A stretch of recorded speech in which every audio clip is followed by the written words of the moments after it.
James Madison, one of the wisest of our founding fathers and an author of our Constitution, once said, quote, "There are more instances of the abridgment of the freedom of the people by gradual and silent encroachments of those in power than by violent and sudden usurpations." Bingo. And that's what's happened. Well, you know, back in 1934, when the National Socialists were consolidating their dictatorship in Germany, one of their disillusioned members, Hermann Röchning, quit the party and left Germany. He then wrote a book, The Revolution of Nihilism, A Warning to the West, predicting what was in store for the world under the Nazis. In that book, he described the techniques used by despots to seize total power. First, they had to be democratically elected, as Hitler was in 1933. Then they had to cripple their political opponents. Then they could freely impose brute force on everyone. And that's what's happened in Venezuela. Hugo Chavez was elected legally and then began crippling his political opponents. And you ask, can it happen here? Well, last Tuesday I attended the Boston Tea Party on Boston Common.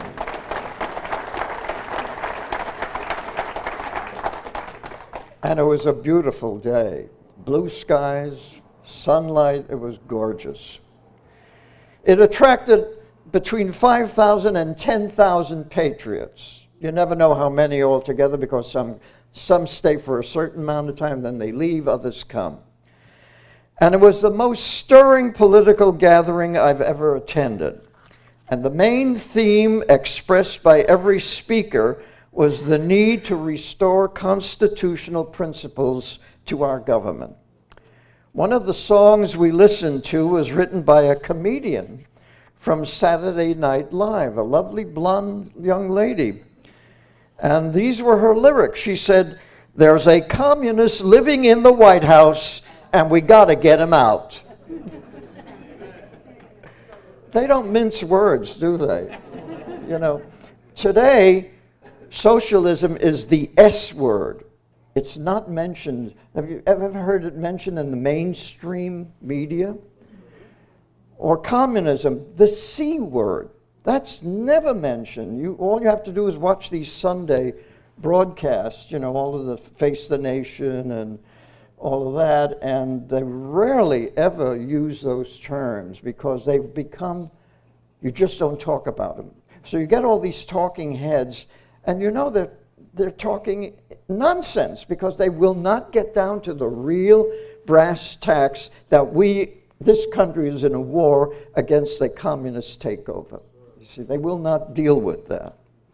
Well, anyway, the Tea Party movement is the American-style opposition that the political class in Washington will not be able to stop. I was impressed by the understanding that each speaker had of our American capitalist free market constitutional system. You know, we all venerate July 4th, 1776, the day the Declaration of Independence was signed, and which states that the purpose of government is to secure the unalienable God-given rights of the individual to life, liberty, and the pursuit of happiness.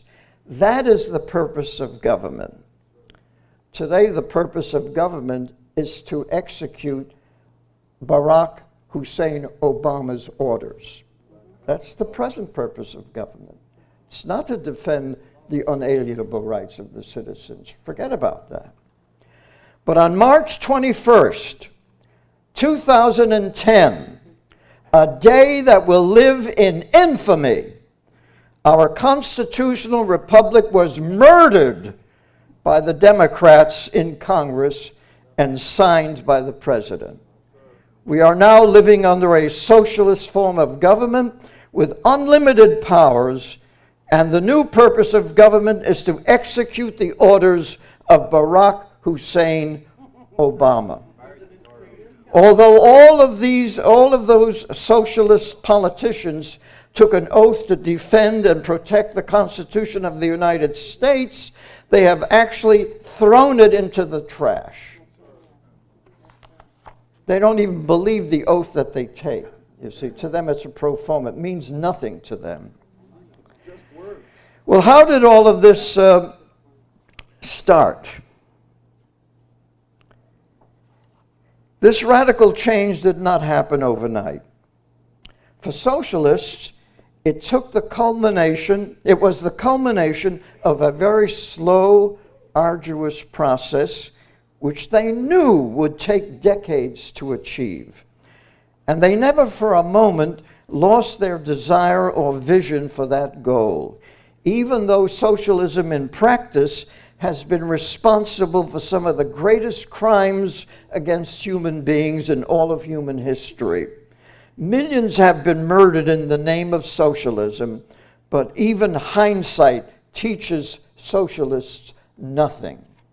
They don't learn anything from history. Isn't that amazing? That you would have thought that by now there wouldn't be any socialists around. But there they are, as bloodthirsty as ever. How did all of this begin? You may be surprised, if not shocked, to learn that socialists began organizing their movement in this country as early as 1825, even before the word socialism was invented.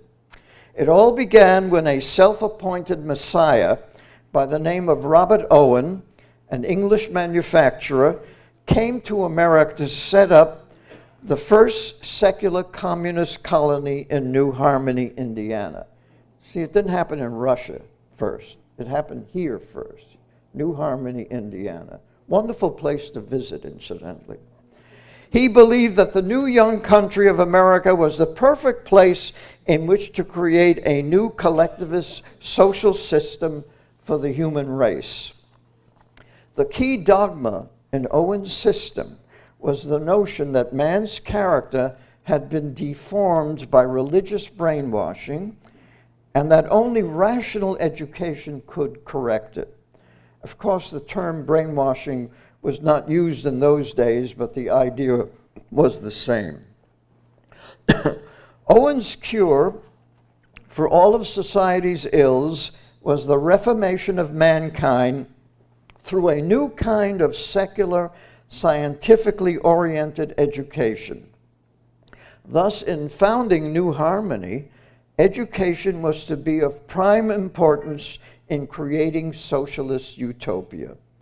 To that end, Owen assembled a distinguished group of scientists and educators ready and willing to put his ideas to the test. And incidentally, all of that history is in my book, Is Public Education Necessary? That education would be the heart of the communist experiment was made clear in the first issue of the New Harmony Gazette, which appeared on October 1st, 1825. It clearly stated that, quote, individuality detracts largely from the sum of human happiness. You see, that's the formula for collectivism. It then elaborated, quote, it is intended to point out what we believe to be the most rational, therefore the best mode of educating human beings from infancy to manhood, knowing that any character, from the best to the worst, from the most ignorant to the most enlightened, may be given to any individual, community, or to the world at large by different modes of education, unquote. And from that time on, government-controlled education has always been the key to the creation of a perfect utopian society led by the socialist elite. When after 2 years, the Owenite experiment failed in New Harmony, the failure was blamed on the education the participants had had as children. They simply could not adapt themselves to a communist way of life. Thus, they believed that a socialist education must precede the creation of a socialist society, which is exactly what they've been doing to our children all these past 5 decades, preparing them for socialism, softening them up for socialism.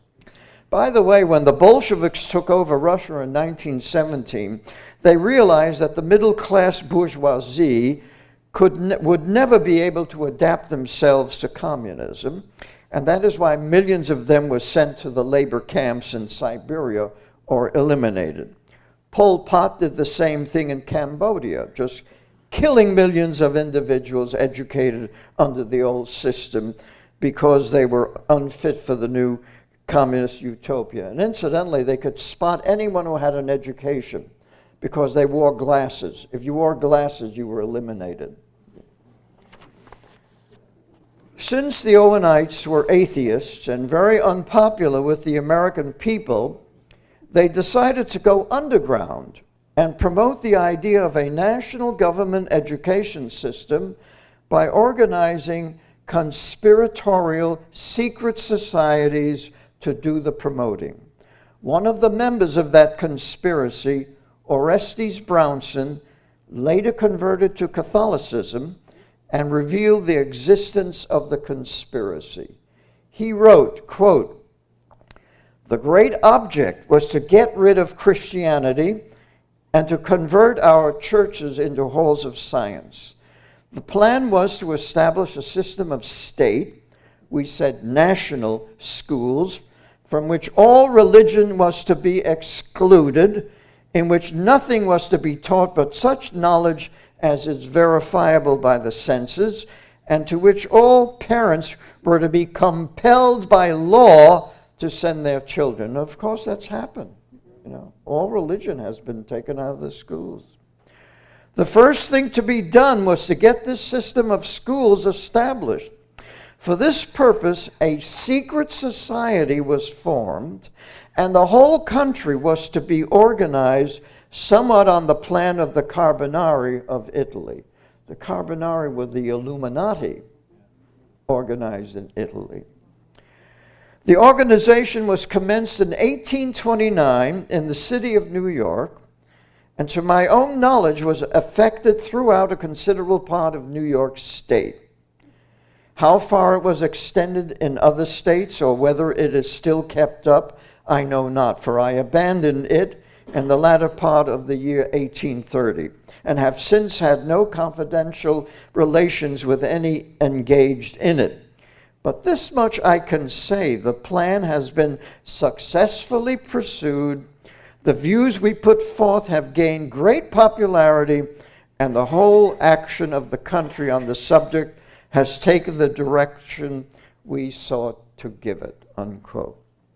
So there you have it. Socialists or communists began undermining our free society, our free system, as early as the 1830s. And so if you've wondered why Americans adopted government education so early in our history, and that's what I wanted to find out when I wrote the book, Is Public Education Necessary? There's the answer. All of this had to be done by stealth, so that the American people would not recognize what the true aims of the system were, you see. But the most important fact we learn from this is that the socialists saw education as the only sure way to socialism. You see, you can't have socialism and free education. They're incompatible. But if you have socialism, you've got a government control of the children. In that way, they could get around the obstacles our Constitution put in their way. However, the movement for government education did not start with the Owenites. It actually was first promoted by the Unitarians who had taken over Harvard University in 1805 and declared war against the Puritan Calvinists.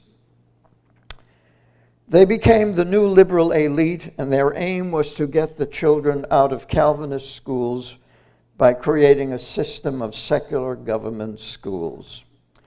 They took their model of government schooling from Prussia, which Horace Mann, secretary of the Massachusetts Board of Education, had visited in 1843 and came back singing the praises of centralized government control of education. He wrote in his famous 7th annual report, quote, "If Prussia can pervert the benign influences of education to the support of arbitrary power, we surely can employ them for the support and perpetuation of republican institutions. A national spirit of liberty can be cultivated more easily than a national spirit of bondage. And if it may be made one of the great prerogatives of education to perform the unnatural and unholy work of making slaves, then surely it must be one of the noblest instrumentalities for rearing a nation of freemen." Unquote. Of course, the public schools I attended in the 1930s and 40s in New York City promoted patriotism and American principles of government. As a matter of fact, the principal used to read the 23rd Psalm at our assemblies. That was in the 1930s. You couldn't possibly do that today. But soon these schools became the seminaries for the indoctrination of socialism by an educational elite known as the progressives. Indeed, it was the rise of the progressive movement toward the end of the 19th century that made it possible for Owen's dream of a socialist education system to be fulfilled. Now, who were the progressives? They were a new breed of Protestant academics who no longer believed in the religion of their fathers. They now put their faith in science, which explained the physical world, evolution, which explained the origin of living matter. You know, we all crawled out of the ooze, the primordial ooze. And psychology, which explained human behavior and provided the scientific means to control it. They were also socialists. Why? Because they had to explain the origin and nature of evil. Evil was not caused by man's innate depravity, as preached by John Calvin, or the doctrine of original sin. According to the progressives, evil was caused by ignorance, poverty, and social injustice. A good secular education would get rid of ignorance, which would in turn get rid of poverty, which would also get rid of social injustice. And the cause of all of these ills was capitalism, with its emphasis on private property, independent individualism, economic competition, and the accepted existence of both the rich and the poor. Under capitalism, you could get rich. Under socialism, equality of economic circumstance would wipe out the gulf between the rich and the poor. And so by getting rid of capitalism, they would get rid of the basic causes of evil. John Dewey was their philosophical leader, and in 1898 he wrote an article entitled "The Primary School Fetish," in which he outlined the progressive plan for taking over the public schools and turning them into institutions of socialist indoctrination. He stressed the importance of shifting the emphasis in primary education away from reading and literacy to socialization. He wrote, quote, "There is a false educational god whose idolaters are legion and whose cult influences the entire educational system. This is language study, the study not of foreign language, but of English, not in higher, but in primary education. It does not follow, however, that because this course was once wise, it is so any longer. My proposition is that conditions, social, industrial, and intellectual, have undergone such a radical change that the time has come for a thoroughgoing examination of the emphasis put upon linguistic work in elementary instruction. The plea for the predominance of learning to read in early school life, because of the great importance attaching to literature, seems to me a perversion. How do you like that? A perversion. Teaching children to read at an early age is a perversion. Unquote. And because his views would be considered so radical by parents and teachers, he wrote, quote, "Change must come gradually. To force it unduly would compromise its final success by favoring a violent reaction." So if all of these plans were so good, why would they favor a violent reaction? Why would people object? He goes on, he says, "What is needed in the first place is that there should be a full and frank statement of conviction with regard to the matter from psychologists and physiologists and from those school administrators who are conscious of the evils of the present regime," unquote. In other words, deceiving parents would become an important and implicit part of the plan for radical reform.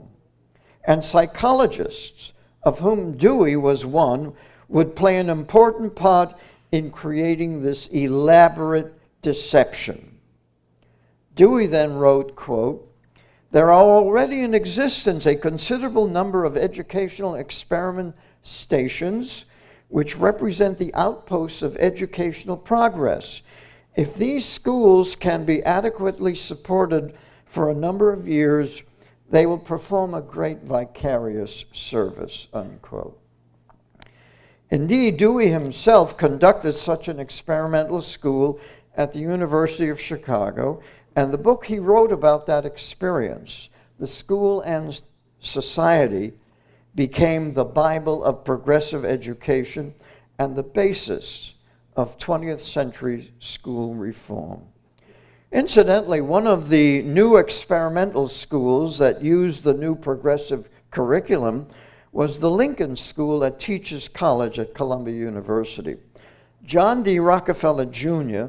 endowed the school with $3 million and sent 3 of his 5 sons to be educated there. The result is that Nelson, Lawrence, and Winthrop all became dyslexic, which they complained about later in life. Nelson used to say, "I can't read," so he would speak extemporaneously. You know, he couldn't even read his own speeches. And of course, he hired Henry Kissinger to do his reading for him. And Winthrop, of course, was thrown out of Yale. He did so poorly, but he went on to become the governor of Arkansas. By the way, Dewey did not get his socialism from Karl Marx. He got it from an American by the name of Edward Bellamy, who wrote a novel about America evolving into a socialist state by the year 2000. The aim of Bellamy's socialism was equality. And since everyone would be equal in economic circumstances, envy, competition, and crime would disappear. In order to implement John Dewey's progressive program in the public schools, the progressives had to get the support of the teachers. And they did this by gaining control of the National Education Association around World War I. After the war, the NEA began a long-range campaign to get federal aid for the public schools. Not an easy task. From 1867 to 1940, a period of 73 years, the Congress passed about 11 minor pieces of legislation related to education. The fear of federal control of schools kept most legislators from voting for federal aid to public education. But resistance was gradually broken down by such acts as the National School Lunch Act of 1946 and the School Milk Program Act of 1954. Who could possibly be against lunch and milk for children? See how they work? They know how to pull on the heartstrings of the people. But it was the Elementary and Secondary Education Act of 1965, passed during the Johnson administration, which opened the floodgates of the U.S. Treasury for the benefit of the progressive establishment. From 1965 to 1983, a period of only 18 years, there were 43 education acts passed by Congress, including the establishment in 1979 of a U.S. Department of Education with cabinet status. And we've got to get rid of that department, you know. Reagan tried to get rid of it, but he was sabotaged by the rhinos in his own government, you see. In the year 1994 alone, there were about 180 educational restructuring bills before Congress. The three most important bills enacted were Goals 2000 Act, the School to Work Opportunities Act, and the Improving America's Schools Act, a reauthorization of the ESEA of 1965. Title I of that law was supposed to help the poor and culturally deprived kids learn to read. 45 years and over $150 billion later, the kids are doing worse today than in 1965. All that money spent for what? Spent just to finance all of these teachers, you know, all of these so-called Title I teachers. You see, every school district has Title I teachers, a Title I director, a Title I assistant director, a Title I assistant director, you know, and they're all on the payroll. That's where the money goes. Then the kids are not learning to read. Today, it's called the No Child Left Behind Act, and it was passed by a bipartisan Kennedy-Bush love fest. You remember that? Where they were hugging each other? Oh, it's all for the children. The progressives were also behavioral psychologists who consider children to be little animals who can be trained like animals. See, it's true, animals can be trained, but they can't be educated. True, human beings can also be trained, but human beings can be educated, you see. The most outspoken of the behaviorists was John B. Watson, who wrote in 1924 in his book Behaviorism, quote, "Human beings do not want to class themselves with other animals. They are willing to admit that they are animals, but something else in addition. It is this something else that causes the trouble. In this something else is bound up everything that is classed as religion, the life hereafter, morals, love of children, parents, country, and the like. The raw fact that you, as a psychologist, if you are to remain scientific, must describe the behavior of man in no other terms than those you would use describing the behavior of the ox you slaughter." And this drove and still drives many timid souls away from behaviorism. In other words, behavioral psychology was not a career for the timid. And that is why today's behavioral psychologists will stick it to the parents. He further wrote, quote, "The interest of the behaviorist in man's doings is more than the interest of the spectator. He wants to control man's reactions as physical scientists want to control and manipulate other natural phenomena. It is the business of behavioristic psychology to be able to predict and control human activity." I suppose if John Watson was alive today, he would go nuts at a Tea Party convention. He said, we can't control these people. There's something wrong. It just doesn't work. But even as Dewey had cautioned that change must come slowly, it didn't take long before an increasing number of discerning parents began to realize what was happening. Their children were being taught to read by the new whole word method, better known as the Dick and Jane method, that taught children to read English as if it were Chinese, an ideographic writing system. By 1955, the reading situation had become so bad that Dr. Rudolf Flesch was compelled to write his great eye-opener, Why Johnny Can't Read. You realize that was written 1955? He told us why. He said, quote, the teaching of reading all over the United States, in all the schools, in all the textbooks, is totally wrong and flies in the face of all logic and common sense. Today, the phonetic system of teaching reading is kept out of our schools as effectively as if we had a dictatorship with an all-powerful Ministry of Education, unquote. He then explained that when you impose an ideographic teaching method on an alphabetic reading system, you get dyslexia and reading disability. And that's what the schools specialize in doing. They create dyslexia and reading disabilities. Now, many of you were taught to read by that method.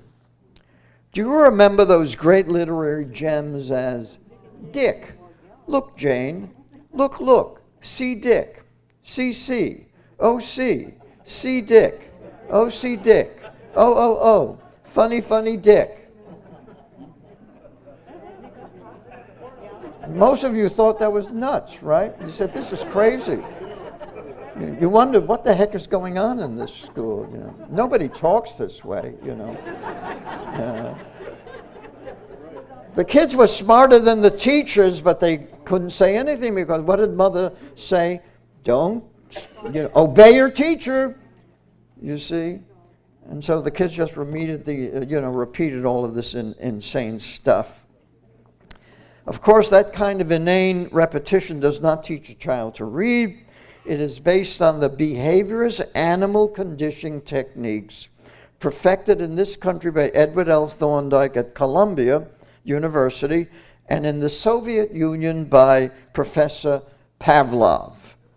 Pavlov, indeed, when this new method was when this new method was introduced, a well-known neurophysiologist by the name of Samuel T. Orton wrote an article in the February 1929 Journal of Educational Psychology warning the educators that this new teaching method would produce reading disability. He warned them. But apparently that is what the educators wanted, and they got it. You see, it is very easy to turn a child into a dyslexic. All you have to do is have the child memorize a sight vocabulary. That is a list of words, which is what teachers do every day in our elementary schools. Once the child has memorized several hundred words, that child will automatically develop a whole word reflex and look at all printed words as little pictures.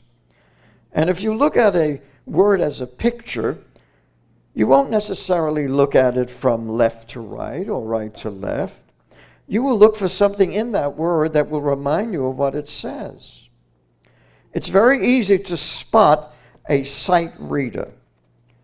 When they read aloud, they leave out words that are there. They put in words that aren't there.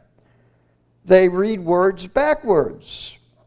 They misread words. They confuse B's and D's. And they stop cold when encountering a word they've never seen before. You know, many years ago, when I was doing a story on in Boston, we have this wonderful marketplace. I was interviewing one of the owners of a restaurant there, and he told me he couldn't read. Now, he was a man who had gone to Indiana University. He said he couldn't read. So I said, well, I specialize in teaching people like you how to read, because he had been taught to read by Dick and Jane, you know. So he didn't know how to read. He could read a few words, but that was it. Well, when I used to go up to his office after closing hours, and I taught him short A, ah, and he said, does anybody else know this? He had never heard of short A, never heard of ah, you know.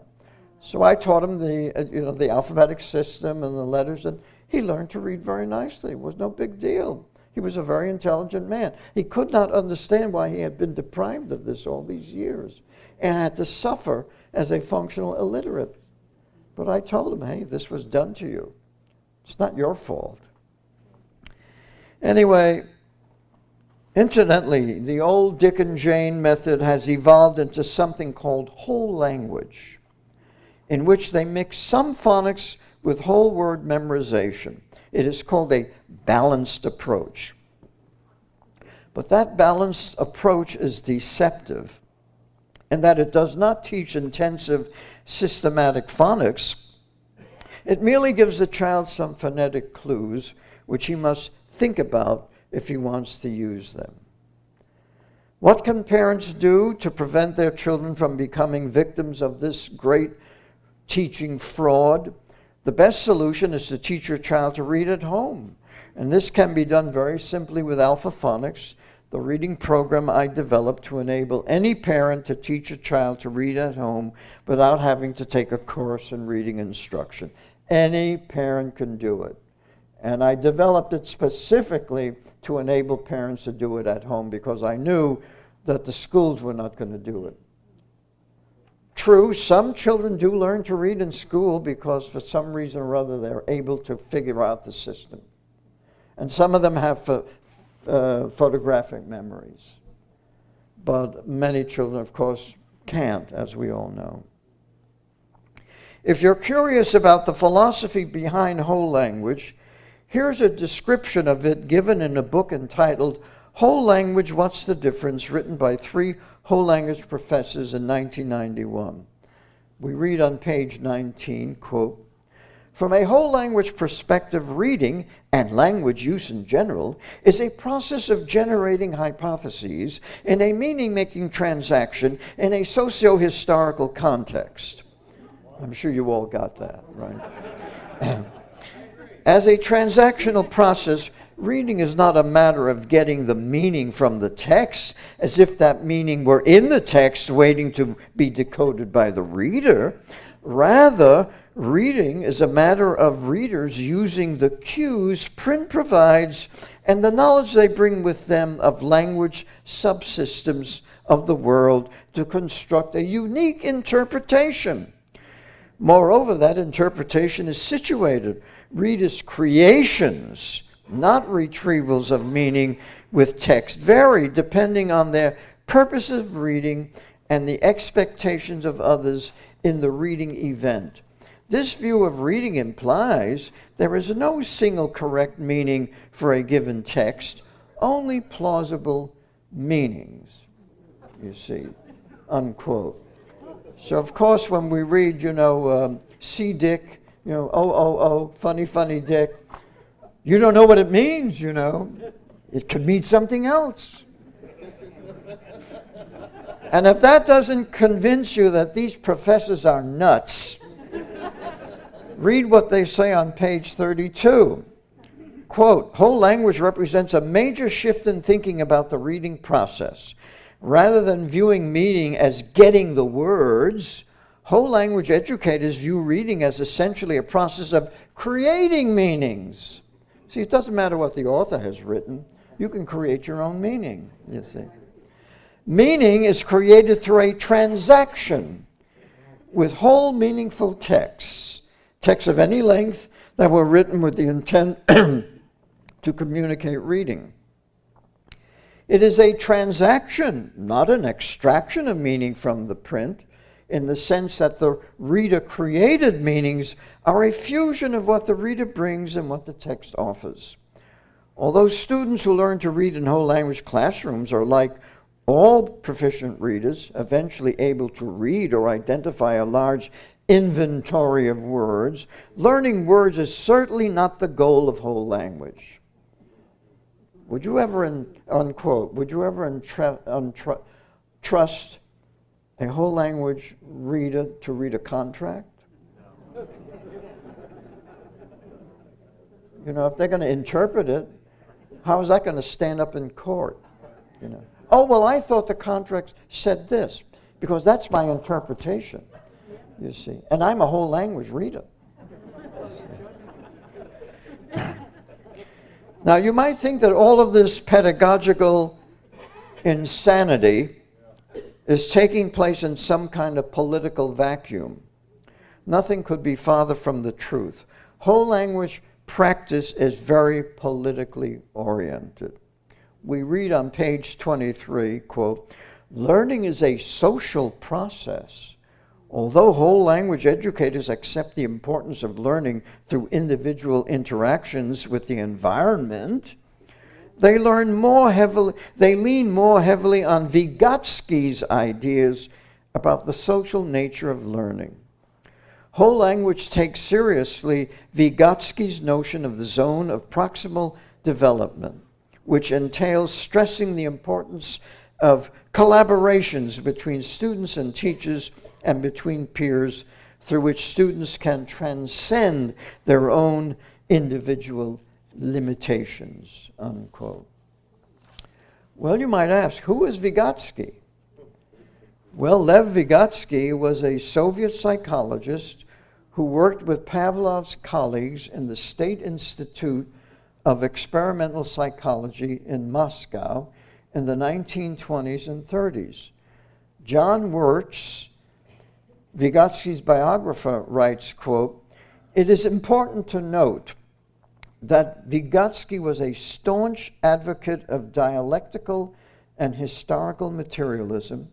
He was one of the creators of Marxist psychology.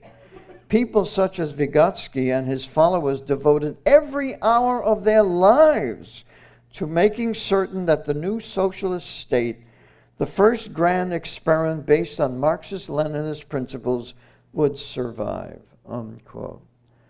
Vygotsky's colleague Alexander Luria wrote, quote, "Vygotsky was the leading Marxist theoretician among us. In his hands, Marx's methods of analysis did serve a vital role in shaping our course," unquote. So there you have it. You know, the educators are actually using the psychology of a communist, Marxist, in their course and reading. That's why whole language is so important to them. Apparently, these same methods of analysis are also serving to shape the course of the whole language agenda. The three professors just cited state on page 67, quote, "The whole language theoretical premise underlying which topics are pursued and how they are treated is," quote, "all knowledge is socially constructed. Therefore, all knowing is political. In an effort to promote critical literacy, thus to help children learn to read the world, not only the word, teachers who work with theme cycles try, no matter whether the topic is overtly political or not, to show how the topic is related to other more general questions. They try to demystify social institutions by helping children investigate connections between surface facts and underlying social structures, between lived experience and structural features of class, gender, and race. They know that not making connections is as political as making connections," unquote.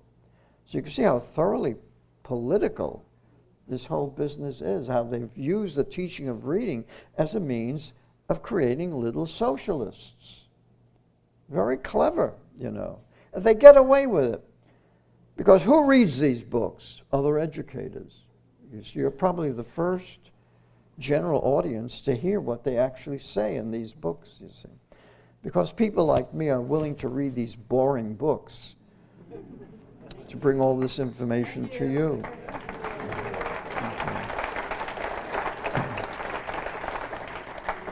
In other words, whole language also entails political indoctrination. But what about phonics, you might ask?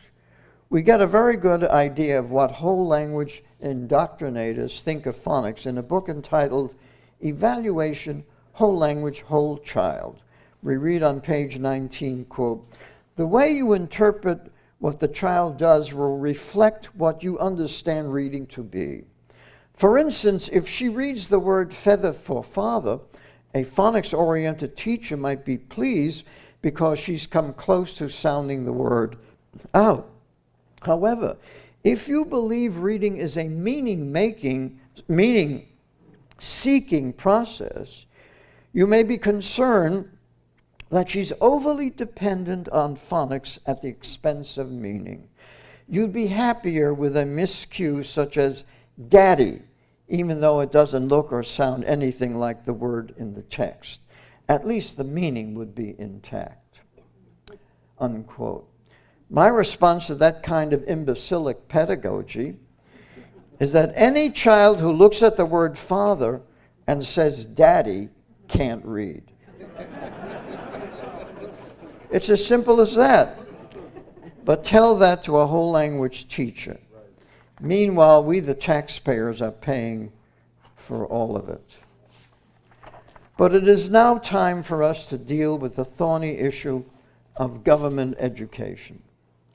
Parents, voters, property owners, and teachers must realize that the most important institution in a socialist state is a government-owned and controlled school system wherein children can be indoctrinated to accept a socialist way of life.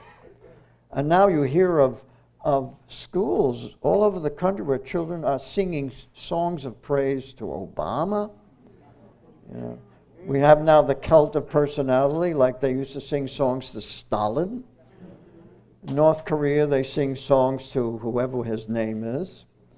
And now I guess in Venezuela they sing songs to that character. You know. So that's what they do, you see. And the best way to end this subversive process is to return to the concept of educational freedom, in which the federal government has no role in education, and state governments can begin thinking the unthinkable, privatizing the schools. Believe it or not, yeah.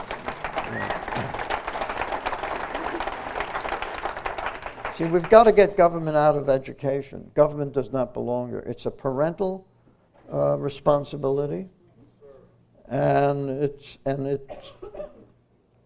the prerogative of private organizations and private schools to teach our children to read. That's the way it was before we had these government schools.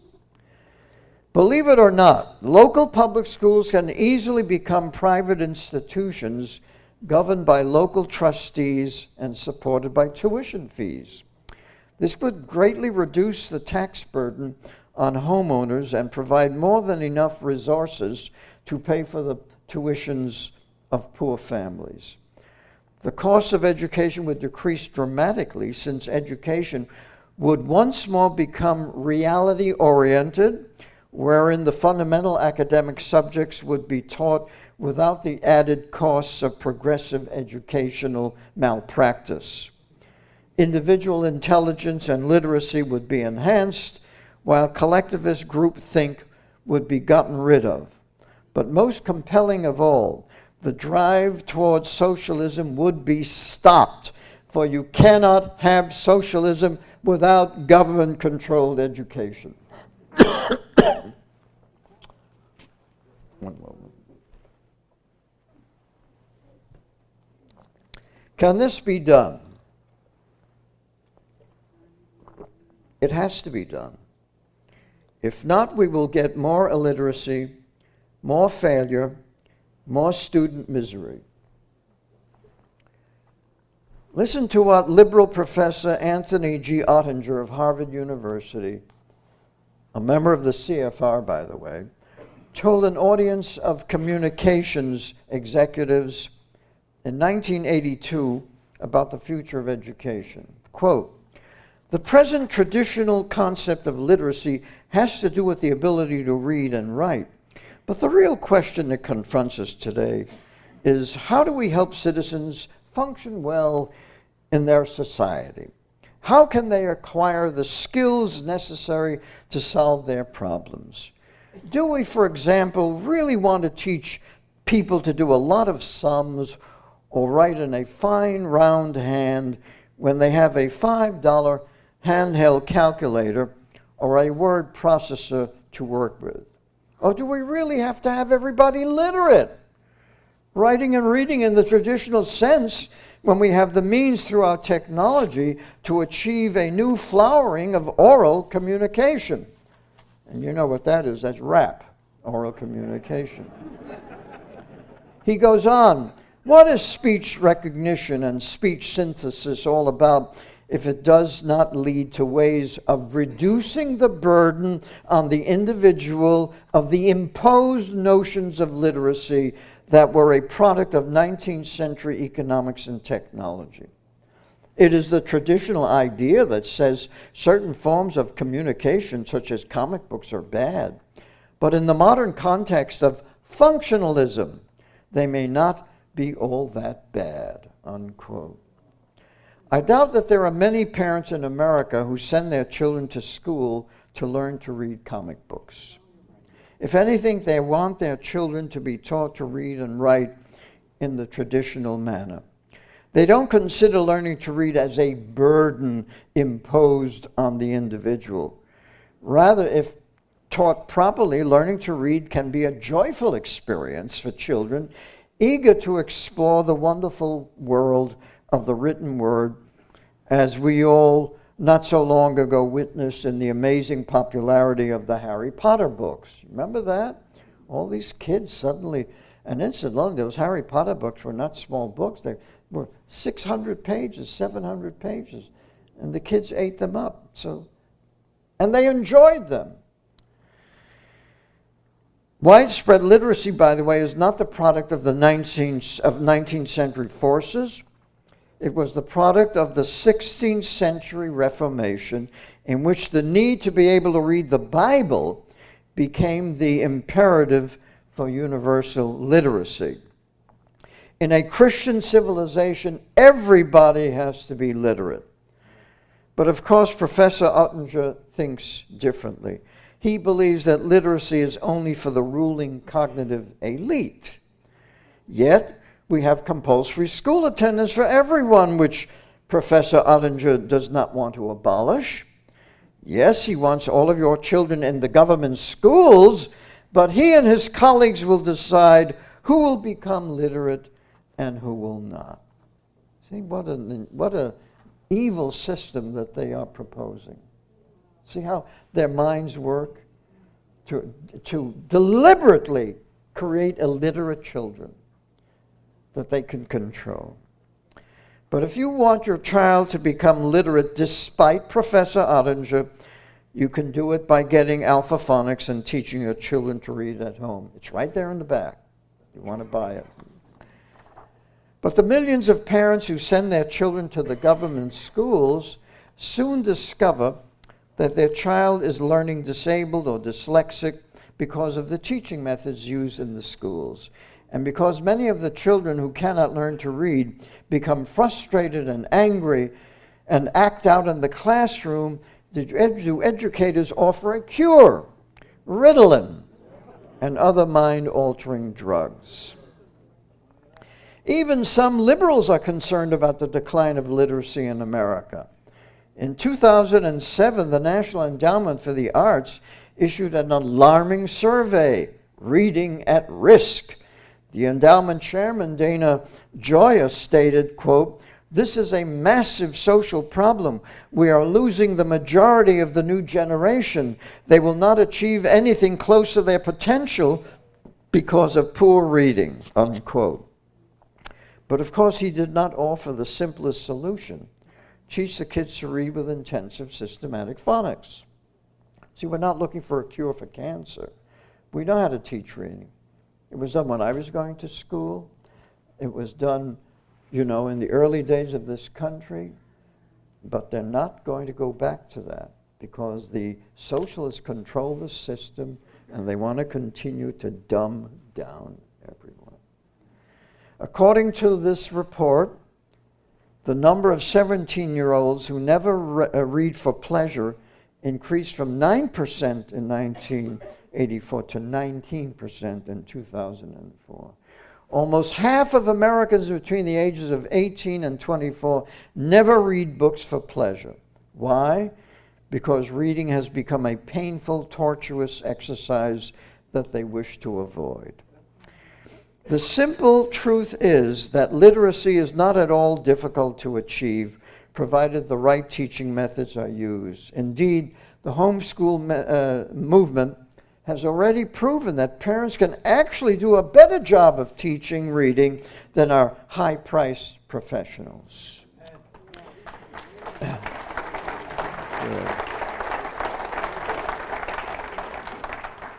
And it's a very good idea, we're approaching the homeschool convention season. And the movement has grown exponentially.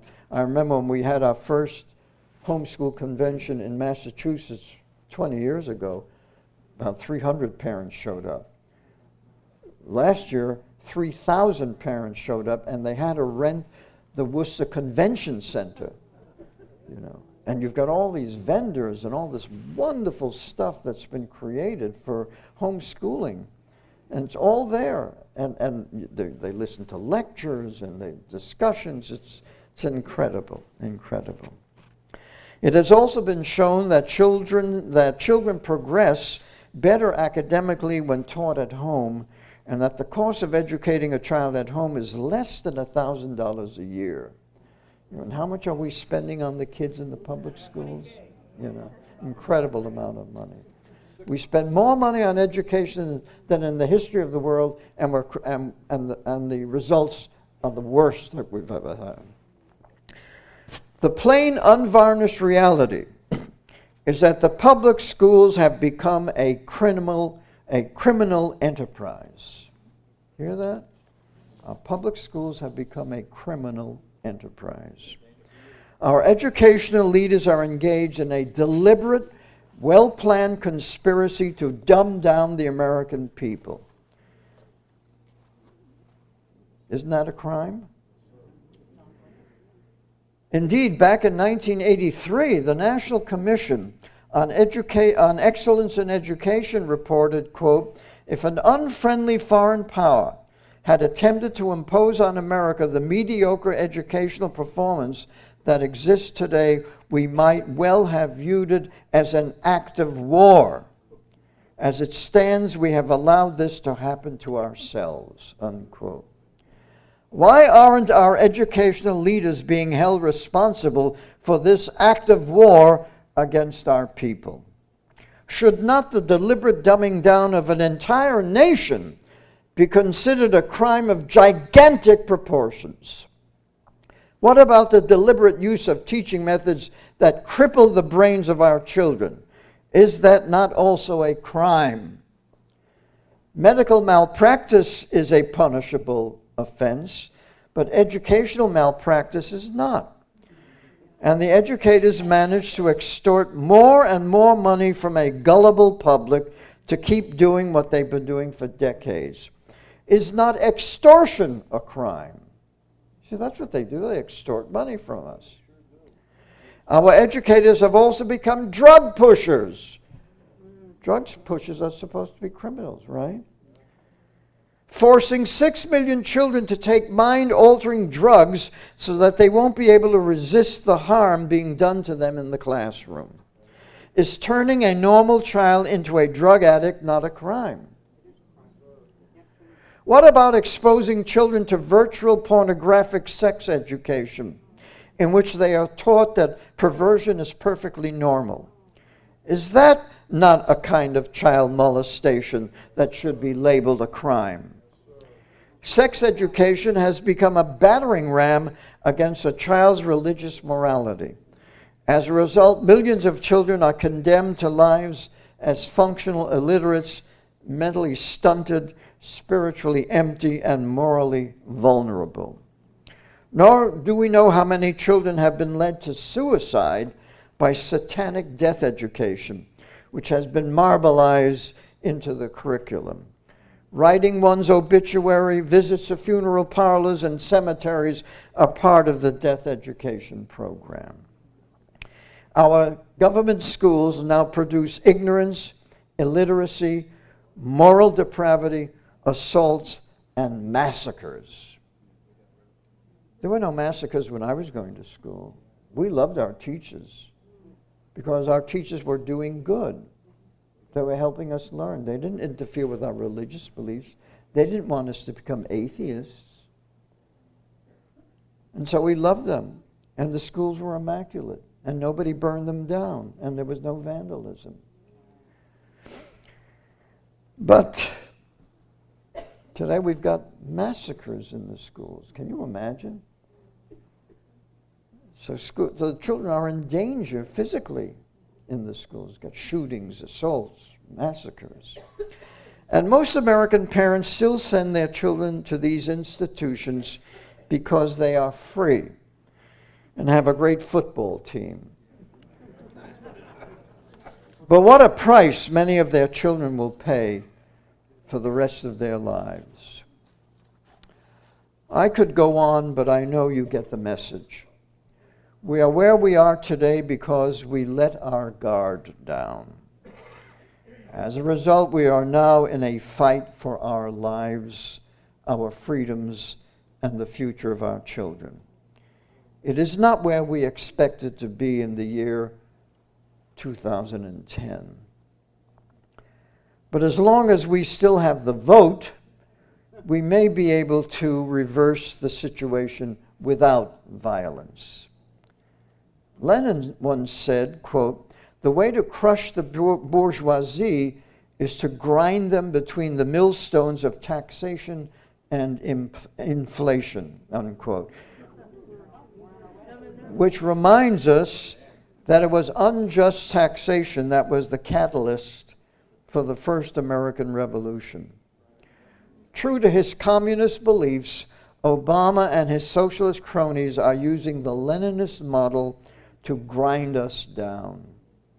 But of course, socialists don't create wealth. They simply redistribute the wealth of others. Indeed, former British Prime Minister Margaret Thatcher put it very bluntly by noting that the socialists, quote, always run out of other people's money. Isn't that true? Which, of course, ends in national bankruptcy. That's what we're going to have, or we're all going to live like in Cuba. It's interesting that the Russians know what's happening here. There was an article in Pravda magazine, and Pravda newspaper, the Russian newspaper, which no longer represents the Communist Party, last year. And the writer in that newspaper said, quote, "It must be said that like the breaking of a great dam, the American descent into Marxism is happening with breathtaking speed against the backdrop of a passive, hapless sheeple." Excuse me, dear reader, I meant people. And he says, first the population was dumbed down through a politicized and substandard education system based on pop culture rather than the classics. Then their faith in God was destroyed. The final collapse has come with the election of Barack Obama. His speed in the past 3 months has been truly impressive. His spending and money printing has been record-setting, not just in America's short history, but in the world. If this keeps up for more than another year, and there is no sign that it will not, America at best will resemble the Weimar Republic and at worst Zimbabwe. I don't know if you've been in a supermarket lately and seen what the prices are now. Everything is going up, up, up. I used to get blueberries for $2, now they're $5, you know. And the Russian writer goes on, he says, Prime Minister Putin, less than 2 months ago, warned Obama and UK's Blair not to follow the path to Marxism. It only leads to disaster. So he knows. They lived through it. The Russians lived through it. And here we are, blithely going, you know, American people have no idea what's happening. They think they're going to get free health care. You know, they think it's going to be free. You know, wait till they wake up. Ronald Reagan described the challenge facing us. Quote, he said, there are no easy answers, but there are simple answers. We must have the courage to do what we know is morally right. You and I have a rendezvous with destiny. We will preserve for our children this, the last best hope of man on earth, or we will sentence them to take the last step into 1,000 years of darkness, unquote. The founding fathers dedicated their lives, their fortunes, and their sacred honor to achieve the freedom they gave us. Can we do any less? Thank you very much.